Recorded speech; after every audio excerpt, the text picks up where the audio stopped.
मेरे ख्याल से बहुत कुछ तो समझ में आ गया होगा मोटा मोटा, तो मैं ज़्यादा देर नहीं कुछ चीज़ें बताऊंगा, फिर हम क्वेश्चन आंसर लेंगे, क्योंकि डीटी वर्शिप से संबंधित बहुत सारे प्रश्न रहते हैं। ये थोड़ा फैन और दूर कर देंगे, ये ऐसा लग रहा है मेरे पर चढ़ जाएगा, लग रहा है थोड़ा दूर रख दीजिए बस, इधर आना चाहिए लेकिन बस, थैंक यू। तो हम लोग मोटा मोटी चर्चा करेंगे वर्शिप करना क्यों ज़रूरी है, क्या इसका कारण है, कुछ कि सरेंडर कृष्ण गुरु को किस प्रकार किया जाए डीटी वर्शिप के माध्यम से, और डीटी वर्शिप करने के लिए मुख्य आवश्यक वस्तु क्या है, की चर्चा करें। ठीक है, तो शास्त्र वर्णन किया गया है, अगर आप ध्यान से सोचेंगे तो हमें जब हम भक्ति करने आते हैं, हम सब लोग भक्ति करने आए हैं, भक्ति के मार्ग में जुड़े हैं, तो भक्ति के मार्ग में जुड़ने के कई मार्ग हैं भक्ति में ही। तो अलग अलग संप्रदाय हैं, 4 संप्रदाय हैं, उन चारों संप्रदाय में ब्रह्म माधव गौड़ीय संप्रदाय में हम लोग कनेक्टेड हैं। और इस संप्रदाय का जो मूड है वो श्री रूप गोस्वामी के पास है। श्री रूप गोस्वामी का प्रणाम मंत्र हम पढ़ते हैं मंगलाचरण में, श्री चैतन्य मनोभीष्टम स्थापितम येन भूतले स्वयं रूपः कदा मह्यं ददाति स्वपदान्तिकम्। क्या? श्री चैतन्य मनोभीष्टम, श्री चैतन्य महाप्रभु का मनोअभिष्ट को स्थापितम येन भूतले, भूतल मतलब इस पृथ्वी पर चैतन्य महाप्रभु के जो मन में चल रहा था उसको स्थापित किया। ऐसे चैतन्य महाप्रभु के स्थापना करने वाले मन की स्थिति को स्थापना करने वाले रूप गोस्वामी के चरणों को मैं प्रणाम करता हूँ। कब उनके चरणों के शरण मुझे मिलेगा, ये उनका प्रणाम मंत्र है। यानी गौड़ीय वैष्णव संप्रदाय में कोई व्यक्ति रूप गोस्वामी के शिष्टाचार, रूप गोस्वामी के द्वारा किए गए शिक्षाओं को ग्रहण नहीं करता है, या 6 गोस्वामी के द्वारा बताए गए चीज़ों को ग्रहण नहीं करता है, तो वास्तव में वो इस परंपरा में है ही नहीं। तो इसलिए अगर चैतन्य महाप्रभु जो चाहते हैं वो रूप गोस्वामी को पता है, और रूप गोस्वामी को जो शिक्षा मिली चैतन्य महाप्रभु से, उन्होंने कई ग्रंथों में इसको लिखा, पर प्रमुख ग्रंथ उसमें से भक्ति रसामृत सिंधु है। भक्ति रसामृत सिंधु में भक्ति करने के रूल्स एंड रेगुलेशंस बताए गए हैं। देखिए, हर चीज का रूल्स एंड रेगुलेशन होना अनिवार्य है ना। जैसे सिग्नल्स हैं, आप देखो सिग्नल नहीं होगा तो क्या होगा, कितने लोग एग्री हैं कि सिग्नल नहीं होता तो जल्दी घर पहुंच जाएंगे जल्दी नहीं, सिग्नल नहीं होगा तो एक्सीडेंट हो जाएगा, आप कोई और घर पहुंच जाओगे जल्दी से है ना, एक्सीडेंट होगा, मर जाओगे। सिग्नल होने से फायदा क्या होता है, ट्रैफिक जैम भी नहीं होता है, इजी मूवमेंट होता है, रिस्क नहीं होता है। आप देखते हैं जब 2 लोग सोच लेते हैं कि हमें नियम पालन नहीं करा था, दोनों का एक्सीडेंट हो जाता, फिर वो लोग फिर अल्लाह के प्यारे हो जाते हैं। तो इसलिए रूल्स होना जरूरी है। तो रूप गोस्वामी ने बताया कि पहले हमारा रुचि स्वतः नहीं, हमारा मन स्वतः भगवान में नहीं लगता है, तो इसके लिए क्या आवश्यक है कि हमारा मन लगे। तो मन लगता नहीं तो जबरदस्ती लगाएं। मेरा छोटा बच्चा है, शुरू में जब मम्मी स्कूल भेजती बड़ा तैयार होकर सोचता है मैं घूमने जा रहा हूँ, और जैसे ही वो पहुंचता है स्कूल तो उसको पता चल जाता है कि मेरे साथ धोखा हुआ है, और 3-4 दिन के बाद उसको जाने का मन नहीं करता है। चलो हम अभी के ज़माने में तो प्ले स्कूल रहता है, नर्सरी के जीवन ये सब रहता है। हमारे ज़माने में सीधा 5 साल के 6 साल में सीधा भेज दिया, और पहले दिन से अनार आम पढ़ना पड़ता, राइट। मार पिटाई के धुनाई होगी, पहले दिन से भूत निकल रहा था सारा, और टीचर मोर बना के भेजती है, राइट। उसके बाद से ही मन उड़ जाता है कि अब नहीं जाएंगे, ठीक है। घर में पिटाई, वहाँ पिटाई, क्या जिंदगी ऐसा लगता है। हालांकि फिर भी स्ट्रेस नहीं होता था। तो रूल्स रेगुलेशन की हमें आवश्यकता है। अगर वो पिटाई नहीं पड़ती तो हमारे अंदर संस्कार नहीं होता। आजकल के बच्चे भक्ति करने में रुचि नहीं रखते, कारण है कि वो संस्कार दिया ही नहीं। संस्कार देने की अवस्था ही तो डांट खाने के लिए तैयार नहीं है। चलो मंदिर, मैं नहीं जाऊंगा, हम ऐसा नहीं बोल सकते थे। चलो मंदिर, हाँ तैयार हो रहा हूँ, ऐसा किसी ने बोल दिया कि नहीं मैं मंदिर नहीं जाऊंगा, फिर उसको मोर बना के ले जाएंगे, फड़फड़ाते हो जाएगा फिर। ना का सिस्टम ही नहीं था। तो जहां पर मन आसानी से रूल्स रेगुलेशंस को नहीं सीखता है, वहां पर जबरदस्ती सिखाना आवश्यक है। ठीक है, मन जितना स्वतंत्र है उतना आपके काम का नहीं। राइट, मन को क्या चाहिए? रिस्ट्रिक्शन चाहिए। तो मन को कंट्रोल करने का पहला सिस्टम क्या है? Rules and regulations. रूल भी होना चाहिए पर रेगुलेटेड भी होना चाहिए। जैसे रोज आप 4 बजे उठते हैं, जरूरत नहीं भी होगा तो 4 बजे उठते हैं, तो आपको मन को आदत पड़ जाएगा, 4 बजे अपने आप को उठा देता है। अब कोई रूल नहीं है, जैसे कई लोग अलार्म लगाते नहीं है, तो उठने की आदत ऐसी रहती है, वो उठाने पे भी नहीं उठते हो। लेकिन आपका सबका अनुभव होगा, अलार्म लगा के उठने की आदत है, अलार्म बजते साथ नींद खुल जाता है, तो मन रेगुलेटेड रहता है। तो इसलिए श्री रूप गोस्वामी ने 64 भक्ति के नियम बताए। 64 भक्ति के नियम, आप में से किसी को याद है? 64 गिनती याद है? बोल सकते हैं 64 गिनती। 64 रूल्स रेगुलेशंस होते हैं। अगर उसको कोई व्यक्ति 100% कर लेता है तो उसके अंदर रागानुगा भक्ति प्रारंभ हो जाती है। तो सबसे पहले तो 64 भक्ति के नियम पता करना पड़ेगा। जैसे एक भक्ति के नियम है, वो आप बहुत गंभीरता से पालन करते हैं, कृष्ण प्रसाद ग्रहण करना। उसमें तो आतंक मचा देते हैं, हाइपर लेवल का होता है, 100 में से 200% कर लेते हैं। पेट को बता रहा हूँ, 200% पेट हो जाता है आपको। 100 कैपेसिटी है, इतना प्रसाद खाते हैं, 200 तो खा लेंगे। बाद में बोले ब्रिज आइसक्रीम है, वो भी चलेगा।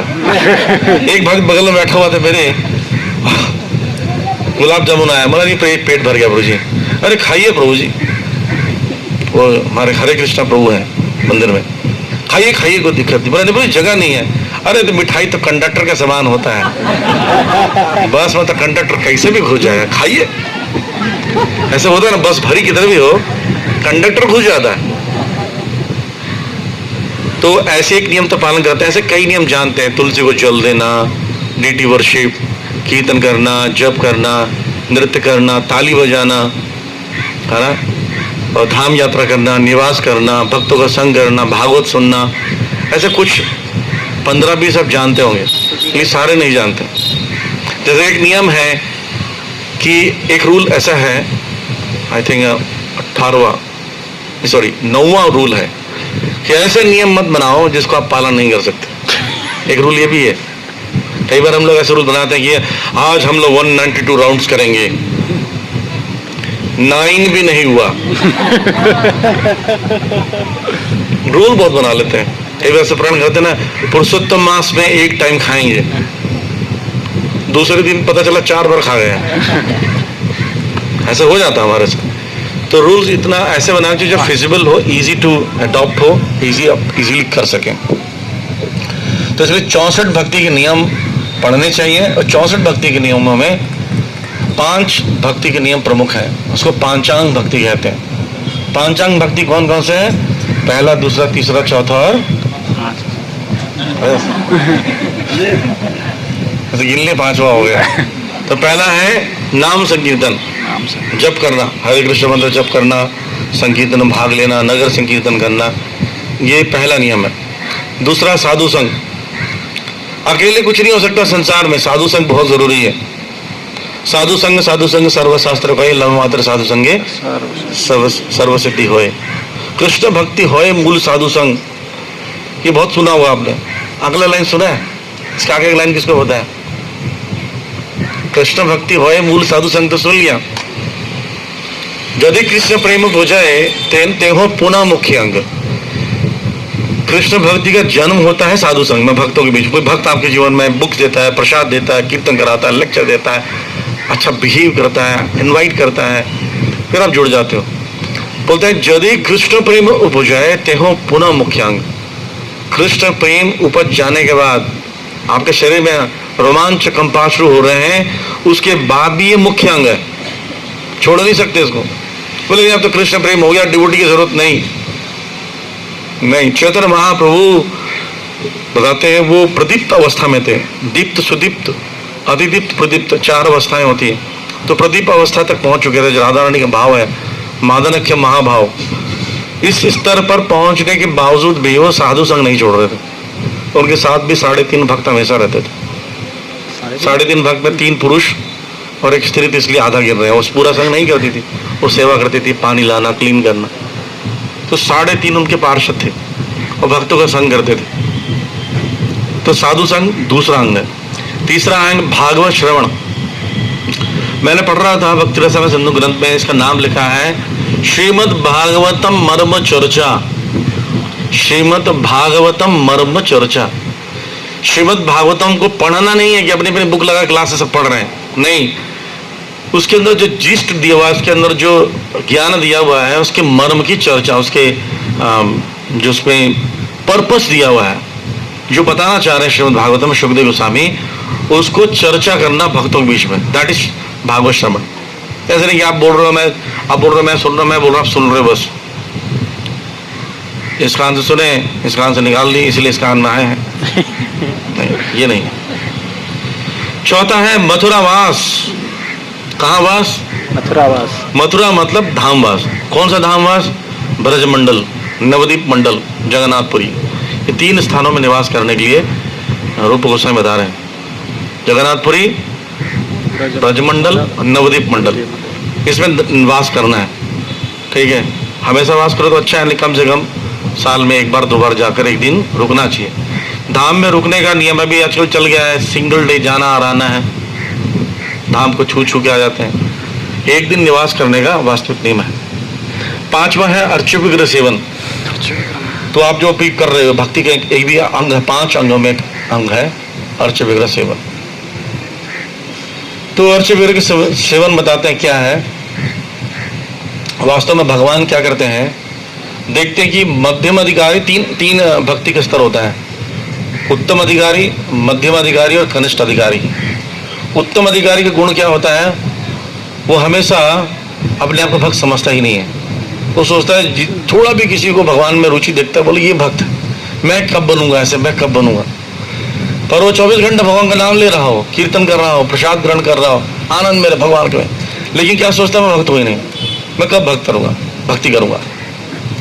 और मध्यम अधिकारी जानता है कनिष्ठ कौन है, नीचे वाला स्तर कौन है, 3rd क्लास का, और 1st क्लास का कौन जानता, दोनों को पहचान जाता है। कनिष्ठ अधिकारी को उल्टा समझता है, वो सोचता है मैं ही भक्त हूँ और कोई नहीं। और किसी के दूसरे को करेक्शन लगा रहता है, तुम खराब हो, तुम ऐसे नहीं करते हो, देखो मैं कैसे नाच रहा हूँ, मैं सुबह कितना जल्दी उड़ गया, ऐसा साड़ी पहन कर आएगा जैसे मैं पहनी हूँ, तिलक लगाया नहीं माता जी आपने, मैं सोचा पहले दिन से जुड़ी थी ना तभी से लगा रही हूँ, माय गॉड। ये आप कई बार प्रभु जी से भी एक दूसरे को करेक्शन करते हैं, करेक्शन में ज्यादा दिमाग लगते हैं, कनिष्ठ अधिकारी ज्यादा करेक्शन करता है, वो कमियां ढूंढता रहता है 24 घंटा, ये ठीक नहीं है, वो ठीक नहीं है, ये ठीक नहीं है, बिना अधिकार के, इसलिए सिर्फ वो कनिष्ठ अधिकारी है। और वो कभी जिंदगी को जो सबको अपने से नीचे ही मानता है, तो मध्यम अधिकारी उत्तम अधिकारी को कैसे पहचानेगा, उसकी समस्या है। इसलिए भगवान मध्यम अधिकारी और उत्तम अधिकारी को हृदय में ही दर्शन दे देते हैं। संत सदैव हृदयेषु विलोकयन्ति। भगवान ब्रह्म संहिता में बोल रहे हैं भगवान के विषय में कि भगवान का शुद्ध भक्त जो है 24 घंटा पेबन चरित भक्त विलोचने ना, प्रेम का अंजन लगाकर उस सब जगह भगवान को देख सकता है। लेकिन कनिष्ठ अधिकारी को सिर्फ और सिर्फ अर्च्य विग्रह को भगवान मानता है। इसलिए भगवान क्या करते हैं, उन पर कृपा करने के लिए कृष्ण 5 अवतार लेते हैं, 5 फॉर्म्स में। तो पहला है परा, भगवान परा रूप में प्रकट होते हैं। दूसरा व्यू, नहीं समझ आ रहा है, परा समझते हैं, परा बाद में बताऊंगा क्या है, शब्द समझ में आ रहा है, परा। दूसरा व्यू, व्यू चक्रव्यूह बोलते ना, व्यू। तीसरा वैभव, चौथा है अंतर्यामी, वैभव, अंतर्यामी, और 5वां है अर्च। तो परावतार, परावतार का मतलब होता है भगवान स्वयं जब प्रकट होते हैं संसार में, ठीक है, कृष्ण स्वयं कृष्ण। तो परावतार है। भगवान अवतरण करते हैं, इस संसार में आते हैं मिलने के लिए भक्तों के, परित्रणाय साधुना विनाशाय च दुष्कृताम। वो आते हैं जब ब्रजमंडल में लीला करने के लिए या नवद्वीप मंडल में लीला करने के लिए, तो परावतार। व्यूह अवतार क्या है? चतुर्व्यूह अवतार, वासुदेव कृष्ण, प्रद्युम्न, अनिरुद्ध और शंकरषण। तो ये जो अवतार आते हैं इसको व्यूह अवतार करते हैं। ये विभिन्न लीलाओं में भगवान अपना कंट्रीब्यूशन करने आते हैं। तो लीला विस्तार करने के लिए ये व्यूह अवतार होता है। फिर आता है वैभव अवतार। वैभव अवतार का मतलब होता है भगवान का ऑपुलेंट अवतार। जैसे द्वारकाधीश श्री रामचंद्र जी, हाँ, ये बड़े बड़े जो अवतार हैं जो कि अपने वैभव प्रकाश को भगवान फैलाते हैं पूरे ब्रह्मांड में, तो उस अवतार को वैभव अवतार कहते हैं। फिर अंतर्यामी, अंतर्यामी अवतार हृदय में, परमात्मा रूप में हम सब हृदय में है कि नहीं? मानते कि नहीं मानते? महसूस नहीं होता पर मानना चाहिए हम सब। और फिर ये सब को आप महसूस नहीं कर सकते, अंतर्यामी को भी, व्यूह अवतार, वैभव अवतार, परावतार, तो भगवान प्रकट होते हैं अर्च रूप में। प्रभुपाद जी बोलते हैं अर्च अवतार का मतलब ऐसा हो गया जैसे पोस्ट बॉक्स रहता है। आजकल के ज़माने में पोस्ट बॉक्स यूज नहीं होता है, email, WhatsApp, Facebook, Instagram, paper लेके नहीं आते कहीं तो क्लास में। अभी कई लोग बहुत अच्छे स्वभाव के तो नोटबुक लेकर आए, पर इधर तो पूरा पंखा नहीं दिए तो बुक ही नहीं लेकर आए। तो क्लास में आने, क्लास का मतलब पता क्या होता है? Class teacher, student, pen, copy, notebook, time, punctuality, ये सब चीज़ें क्लासरूम में होती है। क्लासरूम में टीचर रहेगा, स्टूडेंट रहेगा, नोटबुक नहीं है, पेन नहीं है, तो क्लास नहीं है। हर क्लास में पेन कॉपी लेके जाना चाहिए और नोट्स बनाना चाहिए। तो अर्च अवतार क्या है? वो पोस्ट बॉक्स जो होता था पुराने जमाने में, उसके समान है। अगर पोस्ट बॉक्स में लेटर डालते तो कहाँ पहुंच जाता है? ग्रैंड पोस्ट ऑफिस में पहुंच जाता है, जीपीओ में पहुंच जाता है, और फिर वहां से आगे डिस्ट्रीब्यूशन होकर उस व्यक्ति तक पहुंच जाता है जिसको आपने भेजा। ऐसे प्रभुपाद जी बताते हैं, अर्च विग्रह को आप अर्पण करते हो तो गोलोक निवसति अखिलात्म भूतो, भगवान परावतार को, व्यूहतार को, वैभव अवतार को, अंतर्यामी को, चारों को मिल जाता है। चारों अवतार को मिल जाता है अगर आपने अर्च विग्रह को अर्पण किया है। ये बेनिफिट है। भगवान कैसे ग्रहण करते हैं? कानून के हाथ तो लंबे होते सुना होगा आपने, नहीं, लेकिन भगवान के हाथ, आंख, नाक, मुंह, कान बहुत लंबे।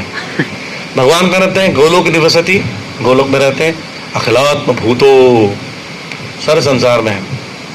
तो वो भगवान अपना हाथ बढ़ा के भी खा सकते हैं वहां से, गोलोक धाम से। तद दूर अंतिके, ईशोपनिषद में एक श्लोक आता है, भगवान दूर भी है और अंतिके मतलब पास में भी। कहाँ है? हृदय में है। और ऐसे कहाँ है? अंदर में है, यहाँ पर है, फोटोग्राफ में है, मंदिर में है, गोलोक धाम में भी है, पर हृदय में भी है। तद दूर अंतिके, बस उसको महसूस करना नहीं आता, इसलिए भगवान अर्च विग्रह रूप में आ जाते हैं। जैसे आपको लेटर देना है, मान लीजिए कोई आपका मित्र गांव में रहता है, बिहार में, झारखंड में कहीं रहता है, उसको लेटर देना, क्या करोगे? आपको कबूतर से तो भेज नहीं सकते, तो चलो कबूतर को भिजवाया, कुछ खाने की समझ के खा गया, बीच में कागज ही खा गया आपका, तो क्या करना पड़ेगा? आपको एक सिस्टम होना चाहिए, ऑफरिंग का सिस्टम। तो भगवान अर्च विग्रह रूप में आकर आपसे ग्रहण करते हैं, खिलाओ, क्या खिलाना चाहते हो? जो वे भक्ति आप रक्षति, भक्ति पूर्वक, तदवशनामी, तो मैं ग्रहण करूंगा। तो भगवान प्रेम पूर्वक ग्रहण करते हैं। दो फैक्टर होना जरूरी है, प्रेम और भक्ति। यो में भक्ति आप रक्षति, है ना? पत्रम पुष्पम फलम तोयम यो में भक्त्या रक्षति तदम अश्नामी, तो उसको मैं ग्रहण करूंगा। अशन का मतलब होता है खाना। तो अर्च विग्रह को जब हम लोग अर्पण करते हैं, भगवान गोलोक धाम में खाते हैं, उनका पेट भर जाता है। जैसे सुदामा का केस देखते हैं हम लोग। सुदामा के घर में 2 दिन तक कुछ नहीं था खाने को, तो पहला दिन सहन हो गया, दूसरा दिन भी सहन हो गया, बच्चों को इधर उधर से कैसे भी खिला दिया, घर में कुछ खाने का नहीं था। 12 बजे रात को उनको सहन नहीं हुआ, और वो सहन पत्नी और बच्चों के सामने नहीं दिखाते थे, ताकि उनको दिखाएंगे तो लोग और परेशान हो जाएंगे, राइट? कोई अपना दुख अगर उन लोग को बताता जो पहले से दुखी है, तो स्ट्रांग मैन अगर दुखी हो तो बाकी सब दुखी हो जाते। जैसे घर में मम्मी पापा रोते थे तो हम सब रोने लगते थे बिना रीजन के। तो यार मैं छोटा था, दादी का ध्यान तो मम्मी रो रही थी, मैं भी रोने लग गया। मैं से पूछा तू क्यों रो रहा है? पता नहीं मम्मी रो रही है इसलिए रो रहा है, रीजन कुछ पता नहीं हमें। राइट, ऐसे ही स्ट्रांग पर्सन जब रोता है तो वीक लोग तो उसके अपने साथ में रोते हैं। सुदामा जी को भूख लगी तो बहुत मुश्किल से कंट्रोल करके आंख बंद करके सोए थे। बस 12 बजे रात को उठते हैं, सोचते हैं कहीं कुछ 1-2 दाना मिल रहा है, तो जाते हैं बर्तन में एक दाना लगा रहता है, तो उसको उठाते हैं और जाकर रात को 12 बजे भगवान जी को ऑफर करने लगते हैं। ऑफर किए बिना खाऊंगा नहीं, एक दाना ऑफर करते हैं। ऑफर करके खाने लगते हैं तो पीछे से पत्नी बोलती है अच्छा तो अर्धांगिनी इसलिए बनाया था, पूरा एक चावल पूरा का पूरा खा रहे हो।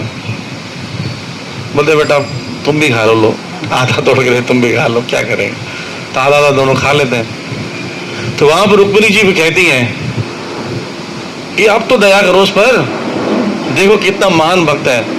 बोले हाँ लेकिन वो आता नहीं है मेरे पास, आएगा तो मैं सब कुछ दूंगा, मांगेगा मैं सब कुछ दे दूंगा, पूरा द्वारका दे दूंगा उसको मैं, पर वो मांगेगा नहीं। लेकिन बोलते हैं कम से कम उसका पेट तो भर दो आज।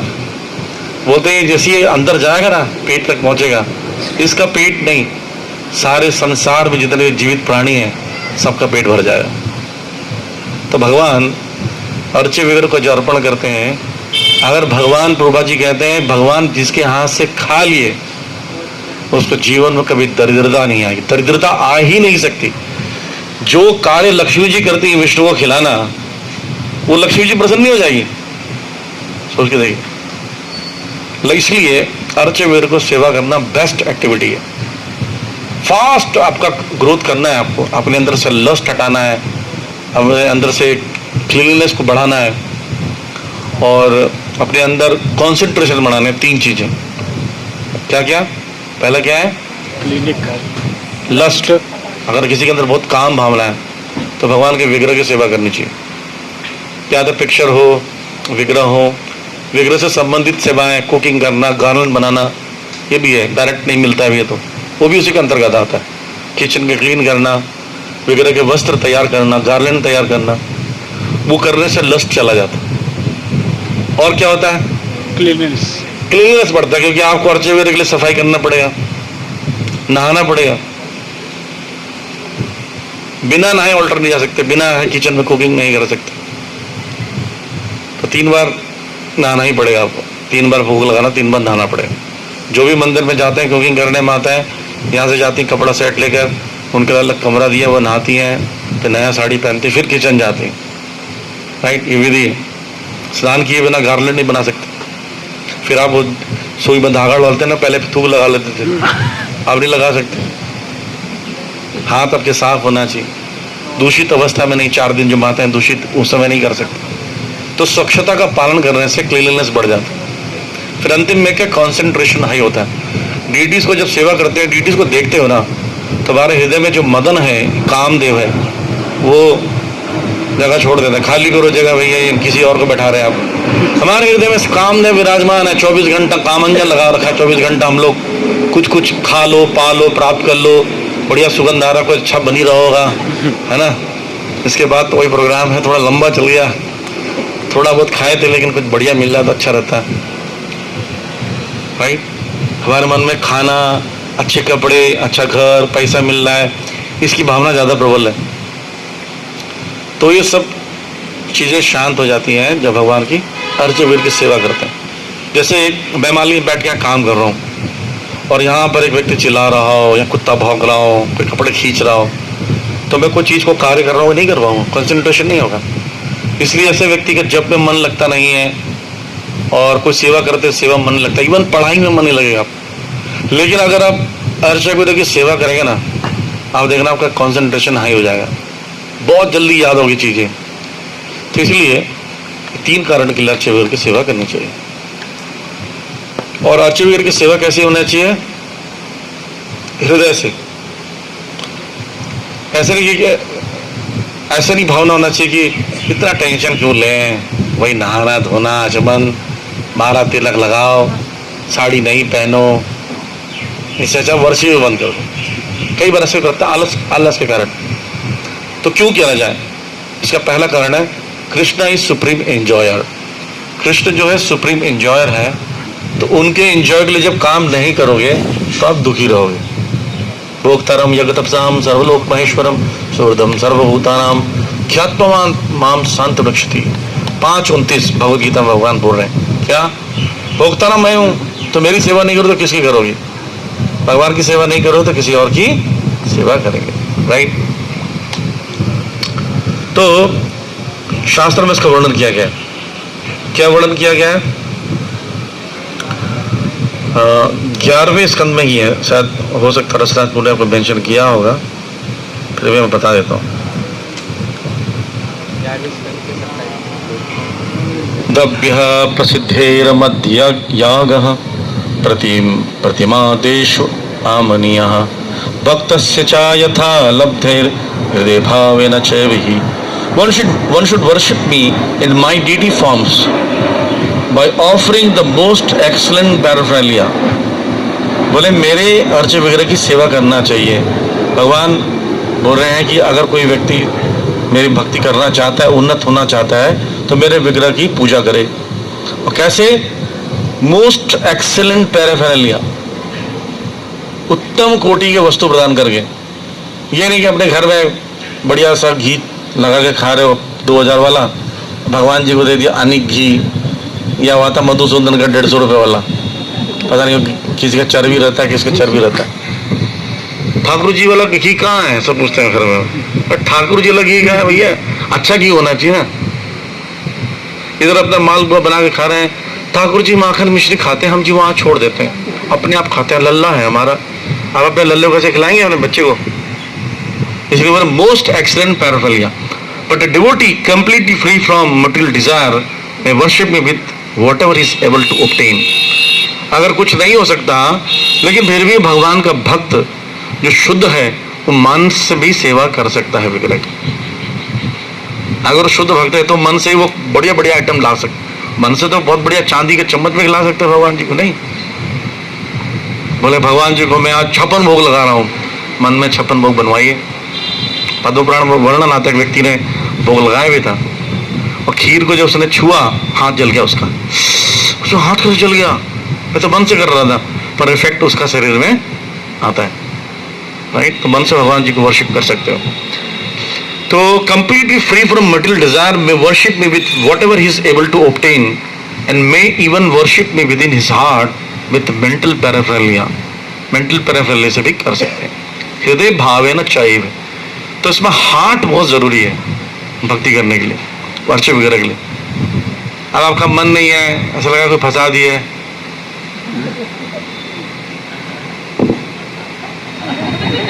गुस्से से भी जो दिखा रहे हो, कहाँ आ गया? जैसे किसी घर में जाओ, आप मेहमान बन के, कोई आपको खाने के लिए चीज लाए, लिखा, कौन बुलाया आपको? तो उस खाने का एक हलक से उतरेगा नीचे। प्रेम बहुत जरूरी है। तो हृदय अगर आप नहीं दे रहे वर्शिप करते समय, कैसे फ्लावर उसमें देखना चाहिए खराब तो नहीं है, कैसे भी फ्लावर लगा दिया। भगवान जी को जब हम लोग खाते ना, तो पनीर बढ़िया बढ़िया निकालते हैं ना, अच्छा वाला रोटी, अच्छा वाला पराठा निकालते ना, मजा आ गया। तो भगवान को परोसते हो तो परोसने समय भी ऐसी होना चाहिए कि उनकी थाली, जैसे चावल निकालते हैं ना, आप चावल परोसते हो तो चावल को पहले कटोरी में डालना चाहिए, गोल कटोरी में, और दबाना चाहिए, फिर पलटना चाहिए, फिर उसको डेकोरेट करना चाहिए। ये तरीका परोसने का। ऐसा नहीं कि जैसे फावड़ा बेलचा से मालते ना, जैसे रेत डाल दिया बस हो गया, नहीं, प्रॉपरली। और सब्जी को भी वो पार्ट निकालिए जो बेस्ट पार्ट होता है। सब्जी निकालते हैं, हम जानते हैं बेस्ट पार्ट, बेस्ट के डिवोटी जानते हैं, प्रोसेस में बेस्ट वाला निकाल लेते हैं अपने में। आने वाला बेचारा मर रहा हो, जल रहा हो, बेचारा लास्ट पर तरी पा रहा है बस। तो भगवान का ऐसे नहीं, कुछ भी नहीं परोसना है। जैसे किसी को ग्लास लेकर जाते हैं, ये ग्लास है, आप किसी को ना ग्लास लेके जाइए, ऐसे दीजिए, उसको पकड़ने के लिए जगह होना चाहिए। छोटा सा बात है, अब ऐसे पकड़ के दे रहे हो, तो वो हाथ को पकड़ ले, कैसे पकड़े? या ऐसे पकड़ के दे रहे जैसे शौच क्रिया के लिए जा रहे हो, या ऐसे के लो देते हैं, मुझे पानी पीजिए, बोले भाई दूर ले जा, कहाँ का लोटा है?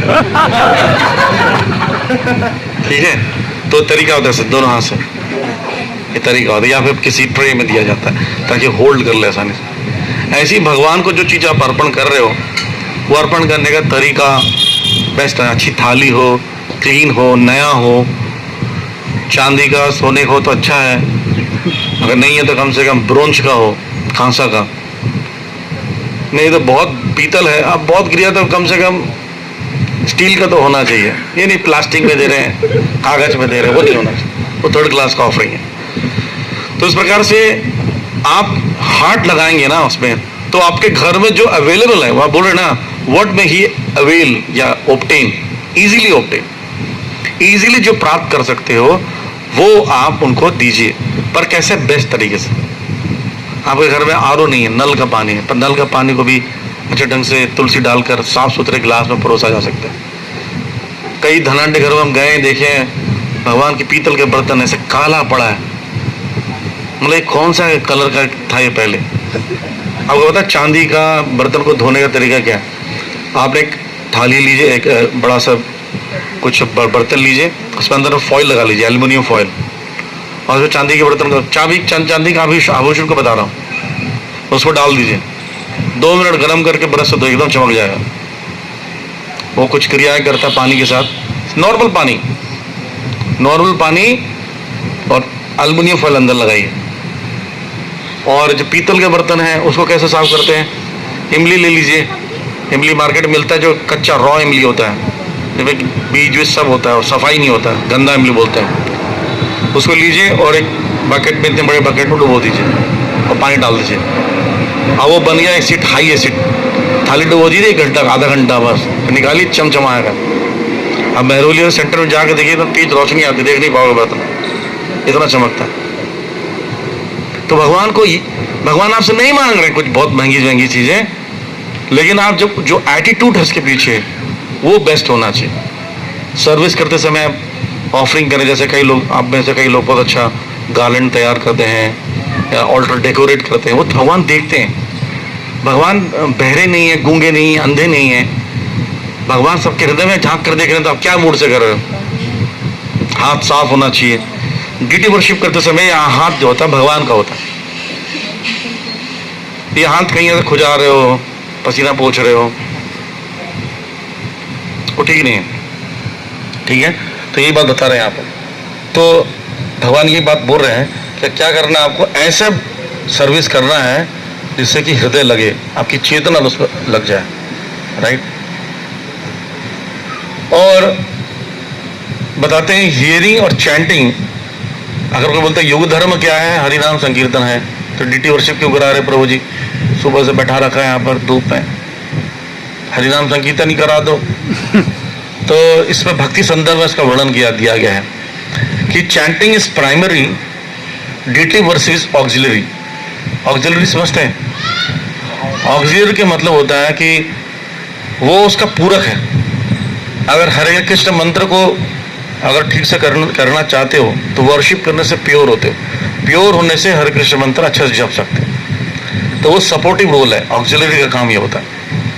तो इसलिए जीव गोस्वामी बोलते हैं, यदि भी श्री भगवान मते पंचरात्रिक बदार्चना मार्गश वशत्य कर्तव्य नास्ति तद विनापि शरणापति अधानाम एकतरनापि पुरुषोत्तम सिद्धिर अभिनत्वात्। बोल रहे हैं कि भगवान का नाम जो है सर्वोत्तम है, वो तो पर्याप्त है, लेकिन पंचरात्रिक विधि जो है वो भी उतना आवश्यक है, नहीं तो क्या होगा, इस मार्ग में चलना कठिन हो जाएगा। Process of duty worship is not actually necessary, just as the specific prescriptions of the Pancharath. Other scriptures do not have to be followed.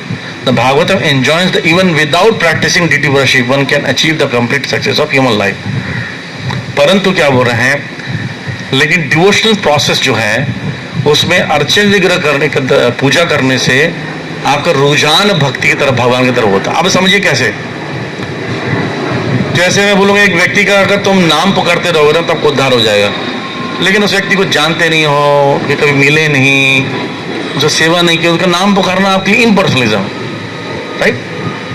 लेकिन उस व्यक्ति को मैं मिला दूं, उससे बातचीत कर लो, उसकी सेवा कर लो, खुश हो जाओ, संबंध बन जाए, रोज रोज मिलो। अब नहीं मिलने पर बोले नाम लो तो आसान हो जाता, राइट। जैसे मैं एक बार नाम बताऊं किसी का, बोलूँगा 10 साल बाद पूछूंगा नाम क्या था उसका, बोले भाई 10 साल हो गए याद ही नहीं है। रोज रोज नाम भी लोगे तो बोले उसका कोई संबंध नहीं बन पाया। लेकिन जिससे आपका संबंध बन गया है, जिसको खिलाते पिलाते सब कुछ हो, जैसे छोटे बच्चे को गोदी में जो रखते हैं और कुछ खिलाते पिलाते हैं, उसका सूसू पोटी साफ करने की सेवा करते हैं, तो उसको प्रेम करना आसान हो जाता है, उसका नाम लेना आसान होता है, उसकी अनुपस्थिति में नाम ले लेते। तो अर्ची वगैरह की जब सेवा करते हैं तो आपकी रुचि स्वाभाविक हो जाती है उसके प्रति। तो आप जब करते समय सोचते हरे कृष्ण, हाँ वो राधा पार्थसारथी के नाम ले रहा हूँ, ऐसा कनेक्शन बनता, राइट। लेकिन अगर मान लीजिए अर्ची वगैरह की सेवा नहीं कर रहे हो तो ऐसा लगे पता नहीं किसका नाम ले रहा हूँ मैं। इसलिए इसको भक्ति सिद्धांत सरस्वती ठाकुर कहते हैं, एक पैरेलल रोड है। जो पटरी देखिए, पटरियां होती हैं, पटरी में दोनों ट्रेल होना जरूरी है। दोनों का ट्रेल नहीं होगा तो गाड़ी चलेगी नहीं। तो भक्ति की गाड़ी पैरेलल चलती है, पंचरात्रिक के पैरेलल में भागवत विधि। भागवत हरिनाम संकीर्तन, प्रसाद ग्रहण करना, नृत्य करना, ये भागवत विधि है। और पंचरात्र विधि क्या है? भगवान की सेवा अर्चना करना, पूजा करना, है सब पंचरात्र विधि। तो ये दोनों पैरेलल में चलता है, ठीक है। जैसे शरीर और आत्मा एक साथ रहता है तो बहुत कार्य कर सकते हो, ऐसे बताते हैं अर्ची वगैरह की सेवा करना और चैंटिंग करना अगर साथ में है तो व्यक्ति फास्ट उन्नति करेगा, तेजी से, राइट। और क्या होता है, ये हमको मरने से, गिरने से, पतन होने से बचाता है। श्रीमद् भागवत में 5वें स्कंद के 12वें अध्याय के 15वें श्लोक में बताया गया, समाम स्मृति ही मृगदेही ये विप्रा वीरा कृष्ण अर्चना प्रभाव न जहादी अतो हम जनसंगः संगो विश्रुत कमानो विवृत चरामी। तो बोल रहे हैं कि कोई व्यक्ति भगवान की सेवा में लगा रहता है तो व्यक्ति का पतन नहीं होता है। क्या करेगा ना, भगवान से उसका आसक्ति बने रहेगी, कहीं ना कहीं भगवान उसके लिए आएंगे। एक छोटा सा स्टोरी सुनाता हूँ, फिर हम क्वेश्चन आंसर करेंगे इससे संबंधित।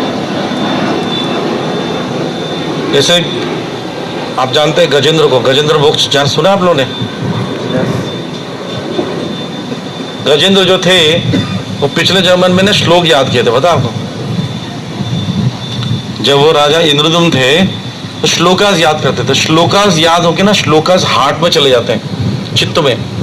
और जब आप शरीर त्यागते हो तो मन, बुद्धि, अहंकार और चित्त आत्मा के साथ जाता है। तो अगले जन्म में उसके इंप्रेशंस रहते हैं श्लोकास के, तो नेक्स्ट बर्थ में वो श्लोका फटाफट बोलता है। इसलिए गजेंद्र के योनि में भी होकर उनको श्लोकास याद थे। तो कौन से श्लोकास याद थे? वो श्लोक याद थे जो वर्शिप के समय करते थे, वो श्लोकास बोलते थे। एतानि पुष्पानि समर्पयामि इदम कृष्णाय इदम नमः। तो भगवान को समर्पण कर रहे हैं, एतानि पुष्पानि, बहुत सारे पुष्प। तो ऐसे मंत्रास और जो वर्शिप करने वाली चीजें उनको याद था, उन्होंने वर्शिप किया और पुष्प अर्पण किया। जैसे फूल अर्पण करते समय भगवान को श्लोकास बोलते थे, वो बोल दिया उन्होंने। तो भगवान उड़ते हुए आ गए कि मेरा भक्त जो मेरे को पुकार रहा है अर्चन विधि से, चलो उनकी रक्षा के लिए, चलो गरुड़। जब चलने लगे तो ये तो इस योनि में है, हाथी बना हुआ है।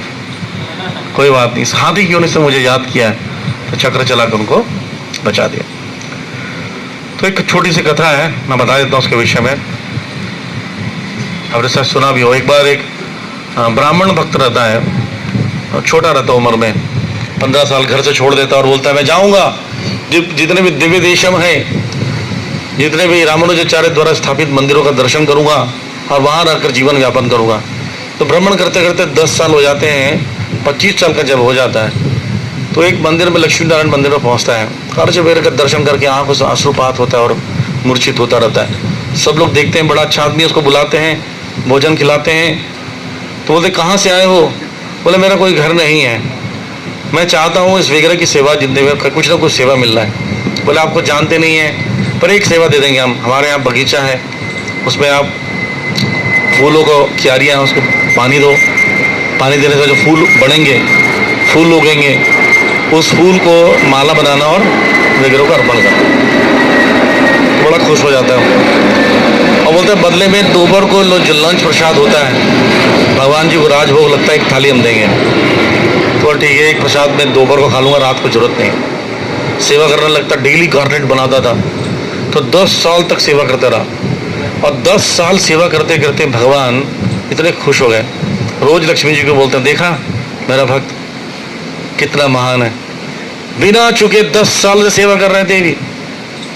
तो आप ज़्यादा नहीं बोल रहे उसके बारे में? बोलते हैं हाँ ज़्यादा नहीं बोल रहा हूँ, लेकिन देखना वो कभी पतन नहीं होगा। तो थोड़ा सा लक्ष्मी जी को बुरा लगने लगता है कि यार जब भी आता है वो सामने में उसी की तारीफ करते हैं, हम बगल में बैठे, हमारा कोई वैल्यू नहीं है ना। पत्नी लोग की आदत होता है ना, उसी की तारीफ कर रहे हो, देखो देखो आ गया। तो इस टाइप का वो बार बार वो टॉन्ट करते थे बार बार। अच्छा, भगवान विष्णु चिढ़ाने के लिए बोलते बार बार, आ गया मेरा भक्त गार्लैंड लेकर। तो ठीक है आप ही पहनो, मैं तो आज पहनूंगी भी नहीं। तो एक दिन वो सोचते मैं कुछ करूंगी, इसका परीक्षा लूंगी इसकी। बहुत बड़ा भक्त बोलते हैं ना। तो वैकुंठ से अप्सरा बुलाती है, लक्ष्मी जैसे सुंदर। वैकुंठ की अप्सरा तो अब रशियन अप्सरा आ जाती तो हालत खराब हो जाती ब्रह्मचारी की। वो वैकुंठ से तो क्या होगा सोचो। वैकुंठ से अप्सरा आती है और वो फूल को चुनता है, फूल को बनाता रहता गार्लैंड। तो पहुंच जाती है, एक्सक्यूज मी हरे कृष्णा, गार्लैंड लाए, आप इसको ऑफर कर देंगे क्या? तो गार्लैंड लाए, बोलते ऐसा पुष्प मैंने कभी देखा नहीं, इतनी सुगंध, आप कौन है देवी? Doesn't matter, none your business, you know, garland बस दे दो, गार्लैंड ऑफर कर दो भगवान जी को, तुम्हें ऐसा मतलब नहीं मैं कहाँ से ला रहे हो। तो गार्लैंड दे देते हैं। बोलो ठीक है, अच्छा वो भक्त रहता है, गार्लैंड मिला एक से गलत वो, तो अलग से एक्स्ट्रा गार्लैंड लेके जाते। बेचारी बोलते कहाँ से आए? बोले एक लेडी थी उसने आके दिया है। बोले अच्छा अच्छा ठीक है। तो ऐसा चलता रहता है। तो रोज रोज गार्लैंड की सेवा हो रही है, रोज नया नया गार्लैंड आ रहा है, बड़ा खुश। 3 महीने तक चलता है। तीसरे महीने सोचता है कि मैं गार्लैंड तो इनका भी लेता हूँ, मेरा भी जाता है, प्रसाद मैं ही खा लेता हूँ। तो मैं क्या सोचता हूँ उसको आज प्रसाद मैं भी दे देता हूँ। तो बोलता है कि आप यही रुकिएगा, मैं आज जो प्रसाद लाऊंगा दोपहर को दूंगा। तो बोले मैं कहाँ रुकूंगी, मेरा यहाँ तो घर नहीं है। बोले मेरी कुटिया बनी है, उसमें बैठ जाओ। बैठ जाती है। वो गार्ड लेकर आता है, 2 प्लेट बनाता है और आराम से मिलके खाते हैं। ऐसे समय बीतने लगा, 6 महीने हो जाते हैं। हर दिन दोपहर को वो गार्डन लेकर आती है, ये लंच साथ में करते, धीरे धीरे आसक्ति हो जाती है।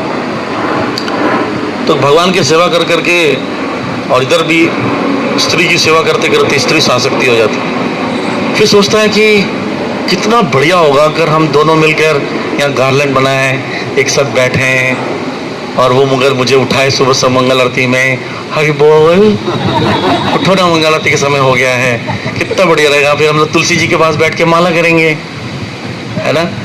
फिर उसके बाद वो प्रसाद हम बनाएगी, मैं ऑफर करूंगा, प्रसाद पाएंगे। ऐसा होता नहीं है। बहुत लोग ऐसे ये सब यूथ फॉरम में बेचारे यही सोच के जाते हैं, नहीं तो मोटे उठ, मोटर चलाना सो रहा बीच में वैसे उठाती है। बोलता है मोटर चला दिया और कुछ काम है देवी? बोलते है स्कूटी लेके जाओ, बच्चे को छोड़ कर आओ। और क्या भूत जैसे बने हुए हो, हाफ पैंट बेचारा पहन के जा रहा है छोड़ने के लिए। तो पापा पापा यहीं छोड़ दो, उधर मत जाओ। बोलेंगे पता नहीं किसके साथ आया है, क्योंकि हुलिया से रहता है ना उसका। पूरे सारे सपने ध्वस्त हो जाते हैं उसके। सच्चाई यही है, अब क्या बताएं। तो वो सोचता है कि मिलके भजन करेंगे, मिलके भजन नहीं होता दोस्त, मिलके भोजन ही मुश्किल हो जाता है, भजन क्या होगा। तो वो भी ऐसे सोचने लगा कि यार शादी कर लूंगा, ऑफर करता हूँ जाकर उसको, बोलता हूँ कि तुम भी वही सेवा कर रही हो, same mood, you know, same, हमारे विचार कितने मिलते जुलते हैं, यू नो। तो ये सोच कर जा रहा है, हमको बोलता है कि बड़ी मैंने हृदय को थाम कर बात बोलने आया हूँ, या शायद आप भी मुझे पसंद करती हो, मैं भी आपको पसंद करता हूँ। अगर इस कुटिया में जीवन बता लें तो कैसा रहेगा, और यहीं मिलकर गार्लैंड बनाएंगे और वो करेंगे, कितना अच्छा जीवन रहेगा। बोलती शादी और तुमसे कभी नहीं। अरे वहाँ पर पान पसंद नहीं आता है। तो उनको फिर बोलती है लेकिन मैं तुम्हारे बिना रह नहीं सकता, मुझे आसक्ति हो गई है। तो जाओ स्वर्ण मुद्राएं लेकर, अब 5000 स्वर्ण मुद्राएं, और 5000 स्वर्ण मुद्राएं तुम दोगे तब मैं विवाह करूंगी। वो बेचारा मूर्छित हो जाता। 5000 स्वर्ण मुद्राएं, स्वर्ण तो छोड़ो, मुद्राएं भी नहीं हमारे पास, 1 रुपया नहीं हमारे पास, हम तो देते हैं और खाते हैं। हैंड टू माउथ वाला सिस्टम चल रहा है जी। मूर्छित हो जाता है, वो चले जाती है। फिर वो 3 महीना ऐसे ही बीत जाता उसका, और जाता ही नहीं, ना गार्लैंड बनाता था, ना क्यारियों पानी देता, ना फूल उगते, ना माला चढ़ाने जाता। हमेशा बेचारा देवदास बना हुआ, बेजू बावरा, लुट गए, बदनाम हो गए, ऐसी गाना गाते और लेटा रहता है, चाहता ही नहीं, सब सेवा छोड़ दिया। तो लक्ष्मी जी पूछती है आजकल आपका भक्त आता नहीं है, आप कह रहे थे बड़ा डेली आएगा, भविष्य में भी आएगा। तो समझ जाते हैं इनका चाल है ये। बोलिए आएगा, चिंता मत करो, जरूर आएगा। मेरा भक्त ऐसे हार नहीं मान सकता, मेरा भक्त है। तो 6 महीने बीत गए, 3 महीना और हो जाता है, कोई ऑफरिंग नहीं। पंडित लोग बोलते देखा ये भी गया, खा के बेचारा बर्बाद हो गया, चला गया वो गार्लेट वाली के साथ, ऐसे वो लोग बोलते हैं। तो एक दिन उदास बैठा रहता है कुटिया के बगल में, जमीन में बैठा रहता था, बस कोई खाना देता तो खा लेता, दाढ़ी बढ़ गए, कभी नहाता कभी नहीं नहाता ऐसे। तो एक ब्राह्मण आता उसके पास, भाई क्या हो गया, ऐसा क्यों जिंदगी बर्बाद कर रखी है, किसने डस लिया तुमको? अरे डस लिया, जहर शरीर में फैला हुआ है, बताओ 5000 स्वर्ण मुद्राएं मांग रही, 5 रुपया नहीं मेरे पास। बोलते इतनी सी बात, ये लो एक 5000 एक पोटली में बांध करो, ब्राह्मण देता हूँ, लो गिन लो 5000, एक एक्स्ट्रा दे दिया हमने, जाओ उसके मुंह पर मारो और बोलो शादी करने के तैयार हो जाओ। बोले हाँ। वो तुरंत गिनने लगता, देखता भी नहीं किसने दिया, अपना गिनने लगता, भाई पैसे आ गए, देखता 5000 एक स्वर्ण मुद्राएं, वाह। तो दोपहर का समय तो कुटिया में बैठी हुई है, कुटिया में जाता है तो घूंघट लेके बैठे, बोलती मैं 5000 स्वर्ण मुद्रा ले आया हूँ, ये लो और एक एक्स्ट्रा, तुम भी याद रखो कि इसे रईस सब पाला पड़ा था, अभी 58 आ गया ना, पैसा आ गया। बोलती हाँ मेरा घूंघट उठा लीजिए, मैं तो आपकी ही हूँ। तो घूंघट जैसे उठाते हैं, उसमें भगवान विष्णु जी बैठे हुए घूंघट के अंदर। बोले ये आए नहीं, बहुत दिन हुआ भाई, 6 महीना हो गया, कुछ गार्लेट की सेवा नहीं हो रही है, हम तो रोज आपको याद कर रहे थे।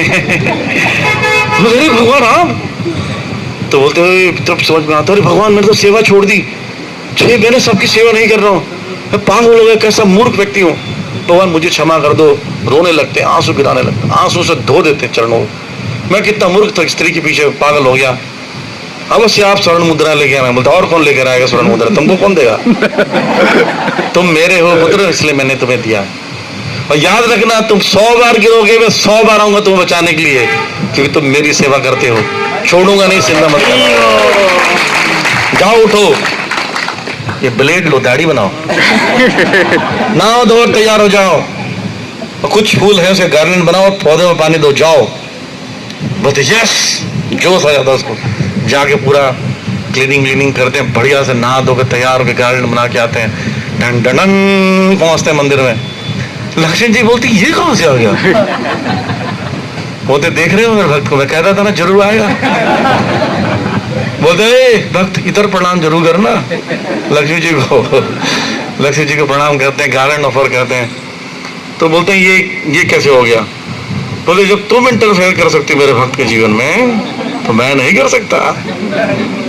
तो भगवान बोलते हैं याद रखना, मेरा जो भक्त मेरे रचवेर की सेवा में लगा रहता है, उस व्यक्ति को गिरने नहीं दूंगा, और उसको बचाऊंगा, और जितने समय वो गिरेगा उतनी बार मैं बचाऊंगा, ये मेरा वचन है लूंगा। तो इसलिए अर्चवेद की सेवा में जुड़े रहना चाहिए। भगवान बहुत पॉजिटिव होता है, आपको भगवान की तरफ एक कदम बढ़ाओगे ना, भगवान 10 कदम बढ़ाएंगे। उसके बाद अगर भगवान को पसंद आ गया, फिर तो आपकी हालत खराब, आपका कहीं मन लगने नहीं देंगे।